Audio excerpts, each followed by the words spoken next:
What did you see from Clayton tonight? I thought he had really good stuff. I did. I thought he was mixing the fastball to different quadrants. I thought he competed like he always does. I thought the slider was good. I thought the breaking ball was good. There were a couple mistakes in there with the fastball. Pierce, JD, the ball that just didn't get there, and the Mookie slider just didn't get there. And that's a good club over there, very good club, a great club.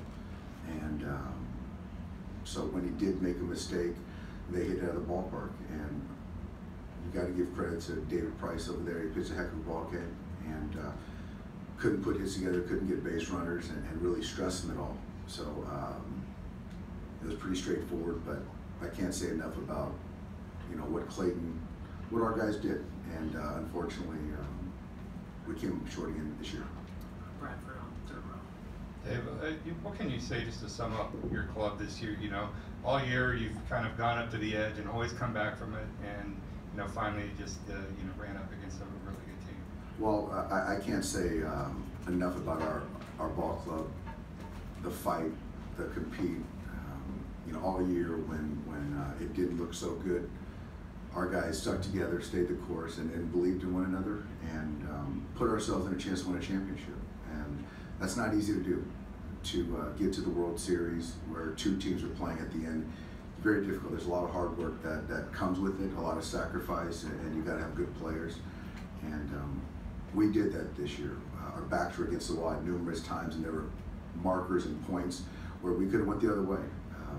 But we found ways to win baseball games and ran up against a very good ball club, and just a little bit too much for us. Dave, when you come so close, what now in your mind is needed to get over the hump? We've just got to go back out there, and I expect us to be back here next year. But celebrating on the field, I think it's.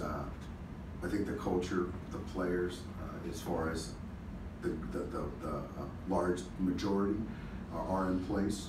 I think there's a lot of good things. I think the sum of what we're doing, what we've done is the arrows pointing certainly in the right direction.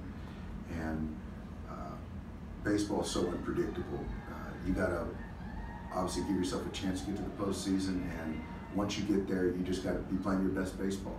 And so I think you look back and you got to appreciate the talent, the team that you're playing against.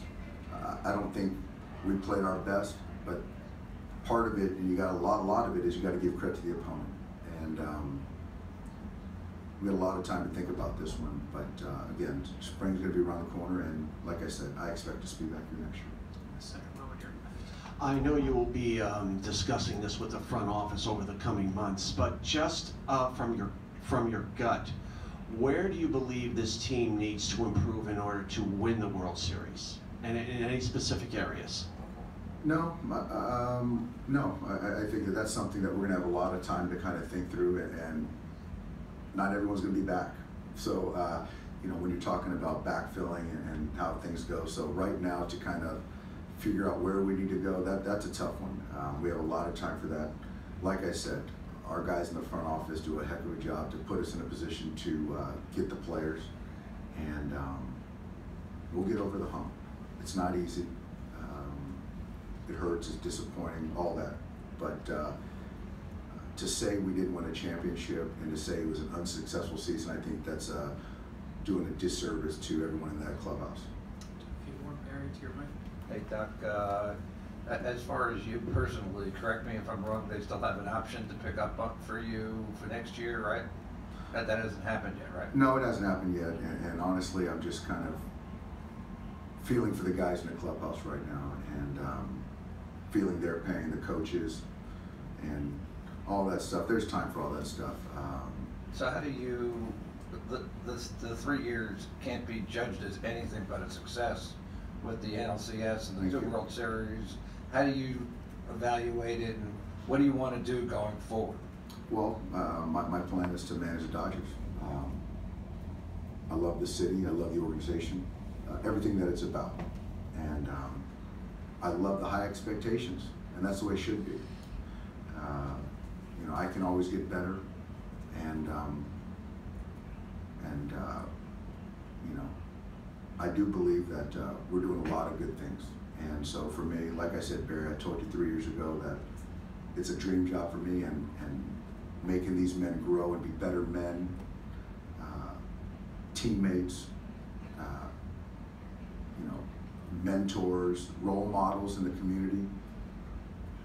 You know, that's a win. That's a big win. And obviously I understand my job is to ultimately lead us to a championship, and we haven't accomplished that yet. But like I said, the whole body of work, I'm proud of what we've done. Three more in Claire. Hey Dave, congratulations. Thank you. On the season. Along the same lines, everyone in the house knew that this might be Clayton's last game.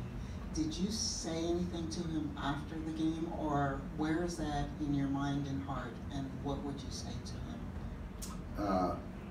The only thing I didn't have a one-on-one moment. I talked to the guys and basically said, you know, proud of everybody and how fortunate I am to be around these men. And I did mention Clayton by name as far as his legacy with the Dodgers and what he's done for the organization, the fan base. You know, wearing this jersey, Clayton exemplifies what it is to be a Dodger and to be a man of character. So whatever decision he makes, that is with him and his family. But for me to be on his team for 3 years, I've learned a tremendous amount from him, and I'll take that going forward. And you know, this one hurts for him. This one hurts for all of us. But the effort, the preparation, all the hard work that he has put in and his teammates, for me, is unparalleled. Do two last ones before Clayton comes in, Mike. Dave, obviously the series had a number of momentum shifts, but up 4-0, top of the 7th, game 4. Are you going to look back on that pivotal moment and say that's kind of where the series shifted for the final time? You know what? I think that we can always go back and look at certain moments, and that's what people do. That's what we all do. But ultimately, that was a very good ball club over there. And a lot of times, you make your own breaks, and you still got to go out there and perform. And to their credit, when we gave them opportunities, they got big hits, and we didn't. That's baseball. And when you play a 7-game series, there certainly are moments that could go either way. But ultimately, and it's tough to say, but the better team won. So we can, and I'm probably going to go back and analyze certain things, and obviously that's what people do. But the thought processes and all the decisions that we made, I made, were in place, and they don't always work out. We'll finish up quickly with Bradford. Dave, just kind of right on that topic, you know, second guessing or thinking along with the manager because of the rise in social media especially has become a big part of the postseason. Sure. And but at any point during all of this with the questions about your decisions, did you ever come close to losing your patience? No, I think that I appreciate the interest in our game, in baseball, and it's something that I love and I have a passion for. We all do. And so the interest, the opinions, all that thing, I think that's, I kind of look at it as a good thing, you know, because if there is interest and people have opinions, that's good for all of us. But I do know that there's a lot of thought in knowing your players and things that people aren't always privy to, that decisions that I make. And so, no, lose my patience, no. It's something that I love. I love competing. I love our guys. I love the way they go about it. And you look at 3 years and you know, since I've been here, I'm pretty proud of the direction that this organization is in. And just speaking to the, you know, Los Angeles fan base, there's a lot to be proud of in that room. Dave, thanks for everything. Congrats on the 10-20 season. Thank you, Mike.